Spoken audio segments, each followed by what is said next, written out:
E allora Centolana Seniores, primato della manifestazione di Ania Klinar, che abbiamo visto nuotare nei misti e nello stile libero, 1:09.68.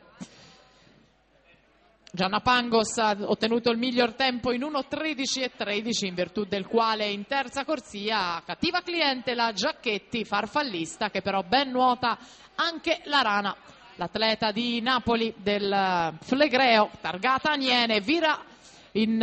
prima posizione a pari merito con Gianna Pangos al centesimo 34,44, in terza posizione Federica Fanciullacci 35,02, Fanciullacci che nei 50 rana è stata argento ai campionati italiani giovanili 2010 e bronzo ai categorie estivi di Roma.